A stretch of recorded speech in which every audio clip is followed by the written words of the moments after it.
Hello there, fellow summoners. Mad Dog HT here, and we're in Alliance War Season 34. We got Alliance War Miss-Tic Dispersion, which is an interesting node. It's got an awesome way to counter it though with these Alliance War Defiance champs, and I'm going to showcase one of them today again. Yeah, we got some fun fights. We are up against Pycb. We faced these guys way back in season 31. We did win, but that's just so long ago. So there's my fights. 7 fights. We got Thing, Masacre, and WhMags, each getting in some action. And so yeah, we definitely could use a win here to finish off the week 2-1.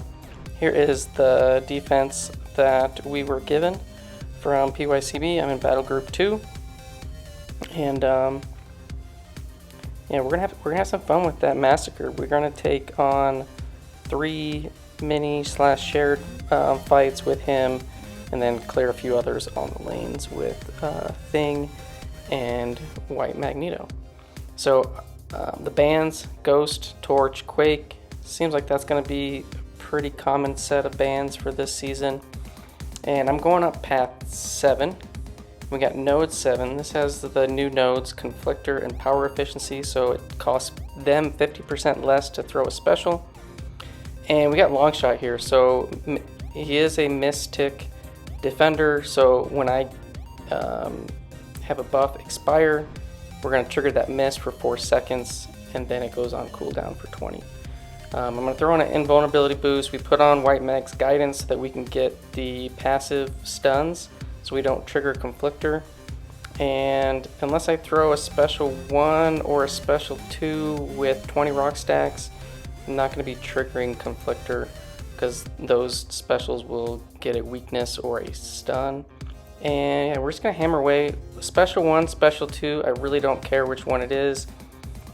Even with Pure and Heart active, special 2s they can't damage Thing, which is awesome. I really think Thing is one of the better options to use against Longshot, especially when you don't have somebody like Torch or something like that. Just because in order to die on this guy, you basically gotta get L3'd or just put your phone down. So yeah, so we do trigger the miss. Wait it out. He's throwing a lot of specials. We're just blocking a lot. This guy does have Mystic Dispersion, so you know it's a lot of specials. You can just block a lot of them. Out there, I thought I parried, but obviously I was late, or I don't know if that was an input issue. There, the Unstoppable falls off, triggers the miss, 4 seconds, and then we can just start hammering away. And yeah, it's a pretty simple, straightforward fight. A lot of specials. Because of MD, you know, I am trying to block a number of them. Now we're in the corner, and this guy is just not wanting to throw. So we're just going to go for it. Boom. And gone. We did have an invuln boost on. I think we had what? We only got hit once, so we had another 2 hits that we could have taken a special 3 on. But yeah, move up. Node 16. We got Kingpin. And we're just going to take this with guidance on with White Magneto. So I'm only going to have 2 persistent charges, so the amount of prowess that I get from hits is going to be lower than normal, but you get guaranteed a long prowess on the heavies. So I'm going to try to parry heavy, get those 3 prowess going, counter his specials, special 1 with the heavy, and then I'm just going to spam my special 1s. And hope that the armor breaks might stick. It's a possibility, but you know, most likely it's going to turn into rage, and he's going to shrug it off. And then we're just going to bait out special 1s. We don't want to bait out the special 2 just because the Unstoppable. And then we'd have to like just play really slow with like parry 1 hit while under the stun with the Unstoppable up. And you know, Magneto can hit pretty hard, especially if he's got a good number of prowess on. You know, we don't have a ton of prowess getting activated, but that's okay. This is the only fight that I have him slotted for. And yeah, he's gonna do quite well. At 11k heavy, that's pretty decent on that crit. And then we're just dash back, retaliate, special 1, no crit on that special, and only 2 prowess, but brute force, because we have the class advantage, it's really not a concern. There we got another 11k crit on that heavy, beautiful, and I think we're gonna get one more special one and I'll finish him off here. Boom. Alright, so pretty simple fight. Had an invuln boost in case things went a little bit wrong, but yeah, that went well. Now, here we have a power snack, backup recovery Dormammu on node 22. Obviously, Dormammu is a Miss-Tic defender, so if you get a buff that expires, it's going to trigger that miss. Power snack would give him power gain, but we're going to use a defiance champ, Masacre, and he just does really well. Doesn't gain buffs because of the attacker global, and we're just going to try to get that bat lit.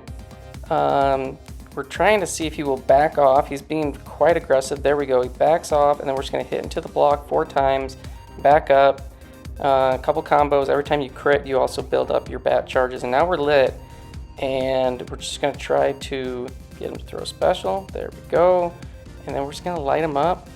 I felt like the power gain there was not exactly what I was wanting. I threw a special 1. He does have the disorient and the bleeds. Obviously, Dormammu's bleed immune. You do want to throw a special 2 into the block with this guy. But if the AI is pretty aggressive, which, you know, and maybe I'm just being a little bit too aggressive as well, but here I thought I was going to back up. We got the backup recovery we got to watch out for. Back up. And then there's another special. I want to get him an L2 into the block with the bat lit, but if he has incinerates on, it's really easy to get back up to your lit bat, because that enhances the chance of lighting it up. And then there, full combo into the block, boom, dead. Super easy fight, almost finished with full health, a little bit of chip damage, but and it's not just Massacre. There's a lot of these Defiance champs that just make some of these nodes that have been problematic really simple. They're not like super flashy, but they just make it really simple. So here we're going up path 9 on the Hazardshift, Shock and Bleed. We have Dragonman. He's also Miss-Tic for the global, so I will need to watch out for that. Thing is Shock and Bleed immune, so I don't have to worry about that. We apply a white Magneto guidance on this fight, so we get the passive stuns. And for whatever reason, to me it doesn't make a lot of sense, but One Eye Open is disabled on passive stuns. If it's an actual stun debuff and you hit, the damage that you do while under that passive or the active stun debuff, it will get reflected back to you. But passive stuns, you can just play normal. So there's really nothing going on this fight except the global and block the special one so that we get that ineptitude on us, take off the power gain from Dragonman, and yeah, as long as we kind of keep his power gain in check and he's throwing specials, we should be good to go. And the cool thing is if we throw a special, we get unblockable, it lasts for the whole duration of the special and then it falls off. So it's a really good option to trigger the miss global and then just wait it out. So you see I've done that twice thus far, and we're at full health. We've got some willpower healing from that ineptitude, and yeah, this Dragonman's gonna go down pretty simple, pretty easy. Fast, not really, but it's not slow. We're just gonna be about a minute and a half, and not too many hits either. So here, special 2, gone. 48k crit on the end of that. So how many hits was that? We did a little bit slow play, 39 hits. So that wasn't too shabby for Thing. And then we have a red Goblin. Again, Hazardshift, Shock and Bleed. Doesn't mean anything to Thing. Although when the bleed phases up, you can convert some of the rock stacks from those bleeds getting converted. But other than that, not a big deal. And then got Nerves of Steel, so every 10 seconds, every 6 seconds or something, I can't remember, we'll see. He'll get an armor up passive, and you gotta hit into the block to remove those. That's every 10 seconds. And they're permanent, so they can really stack up and reduce the damage that you can do. So you want to make sure that they don't get built up too much. We're just gonna bait Red Goblin Special 1, shorten our combos. We did this in the last fight, I didn't mention it, but while we're building up those passive furies, we're just doing like parry, medium, medium, parry, medium, light, medium, short stuff, so we can build up a lot of rock stacks quickly, and then throw off a Special 1 or Special 2, convert those, and then you can really start doing some decent damage with Thing. Yeah, this fight is pretty simple and straightforward. Don't want to get hit by his specials because he'll incinerate you. But yeah, we got Red Goblin, rank 3 Red Goblin, kind of an interesting defender. I don't think I have a Red Goblin. Maybe I have him as a 5-star, low ranked, but I don't have a 6-star. And then another big cannonball bomb to finish him off. So pretty clean fight there, 41 hits. And then we're gonna move up to the boss island. We still got those boosts on. And we got the Symbiote Supreme on node 50. It's got the Safeguard, Recovery, which doesn't come into play because Symbiote Supreme doesn't have any way to heal, and the Vigorous Assault, there's no actual regen buffs. So yeah, he's not gonna become unblockable. Indomitable, can't reverse any healing, but there's not gonna be any. I guess there will be some willpower healing temporarily. But Masacre, he's defiance, so you don't have to worry about buffs getting nullified. You don't have to worry about Mystic Dispersion. Don't have to worry about the miss. We're just gonna hit into the block. We're gonna be really aggressive. We got the bat lit from getting crits on the combo and then hitting into the block a little bit, and then we're just gonna spam Special 1s and be super aggressive. Get those incinerates, the bleeds, all of that on this guy, and he is just melting away. Getting into the block for some power gain as well. More spamming of the Special 1, and we don't want to throw Special 2 into the block. It doesn't bypass Safeguard. Found that out last week in Battlegrounds. But yeah, Symbiote Supreme goes down super fast. Very simple fight with a Defiance champs, and there's lots of options, and Masacre is one of the good ones. So, and then last up we have a Mysterio. Now Mysterio on Polka Dot Power, Stunning Reflection, Stun Vulnerability on node 53. He's a miss defender, and you can see here, I threw on a invuln boost, and then I had to wait out. I had a gap between like a minute of energy that I was waiting out there. But on this fight, Mysterio, he's poison immune unless you armor break him, which is not going to happen. But he is not incinerate immune, so game plan here is to kind of dash back, let him go hunker down into his block, and then hit him into his block. 4 hits, back off. Hopefully he kind of goes back into the block. There we go, we got him again. Now we're up to 8 of the charges. Now a couple more hits where the bat is lit, so the next hit we're going to incinerate him. We do eat a heavy. Luckily he didn't have any chemical gas charges yet. And then once we get a incinerate on and we take down that stun shield, we're going to try to parry heavy and get some damage while under the stun. And it's just all about block baiting. We do let the bat, the ignition fall off. That's alright.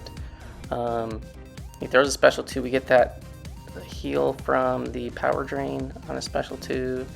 And then we can hit into his block. We could hit into his block while that mist stuff was up on him, but just did not work out that way. And then we're going to hit into his block again. We got 8 of those charges. We need 2 more. So either 2 crits, and there we got 2 crits countering his heavy. So the bat is lit, and now the stun shield is down. Big damage under the heavy, and we're just going to spam Special 1 here. Lots of bleeds and incinerates, just doing a lot of work. Could have hit into the block with an L2, but just the flow sometimes just doesn't work out that way, which is fine because he still does really solid damage with his L1. 31 hits, and Mysterio goes down. And then last up we had a Thing boss, only rank 3, and this is my teammate 17 going in with his Tigra. and this fight goes very, very quick. And I remember last season he took a rank 4 thing with Tigra, and it was significantly longer. I don't know if it was just extra health pool and all that, or if he was just able to get a lot more ruptures and whatnot off. But this thing just does not stand a chance. As long as you have the neutralize up, you can kind of ignore the rock stacks and all that. And the special 2, doing tons of damage. The ruptures just putting in a ton of work. And yeah, I think Tiger's a great counter for Thing. And here we go, counter with a heavy, more ruptures, unblockable, just melting away. And yeah, 17 always doing awesome stuff with his Tigra. Really glad that he's on our team. So and that's gonna do it for the war. And Pycb, they were doing well. We had a bad, both BG2s did bad, 5 deaths apiece, and we were losing 11-6 with only like 10 fights left or something. But somehow, and maybe it was a little bit more than 10 fights, but somehow they died another 7 times, and we came out on top. Felt like we got pretty lucky there, but yeah, thank you, Pycb. As far as my war goes, 7 fights, 7 kills, no deaths. I'm up 20 fights on the season, 20 kills with the 1 death from last war. And we finally get into the rankings showing up, and we're ranked number 12 overall in Masters, which is pretty solid. 2-1 on the week. It's a good start, and you know, couldn't be any happier at the moment. And you know, we're gonna win some, we're gonna lose some, and right now, got a winning record, so can't complain about that. And then here's the items, pretty minimal items. I didn't, because I had one, I played fairly clean, and I was able to split up a lot of the fights that I had amongst the team. I didn't have to use any heals. 1 20% 6-hour boost, and 2 sets of the 15% health and attacks, and yeah, 2 invuln boosts and a regen boost. So pretty cheap war this war, and that was on 7 fights, so I'm pretty happy with that. And then last up, my little war collage. So we added 3 fights to Thing, he's up to 11, 3 fights for Massacre, he's up to 5, and then 1 more for WhMags. And yeah, we're seeing Mysterio, Symbiote Supreme, Dormammu. We're going to see more Dormammu in the later half of this week. But getting a decent mix of defenders building up that I've been knocking out. And yeah, season's going well. And then here I'm going to show the leaderboard as it stands coming out of week 1. So yeah, here we go. We're showing as Master 2. It's in the 2nd bracket. So we're 12th overall. And GT40, no surprise there. They're sitting number 1. XK9 and HCMA are 2 and 3. And you can see there's the rest of Masters in the 1st bracket, and then Masters 2nd bracket. Yeah, and hopefully we can keep doing well. I think if you pretty much go 2-1 every week, you're pretty much guaranteed a solid slot in Masters. Most likely it's going to be Masters top 10. So hopefully you enjoyed. Thanks for watching, fellas, and I will see you guys in the next one. Peace.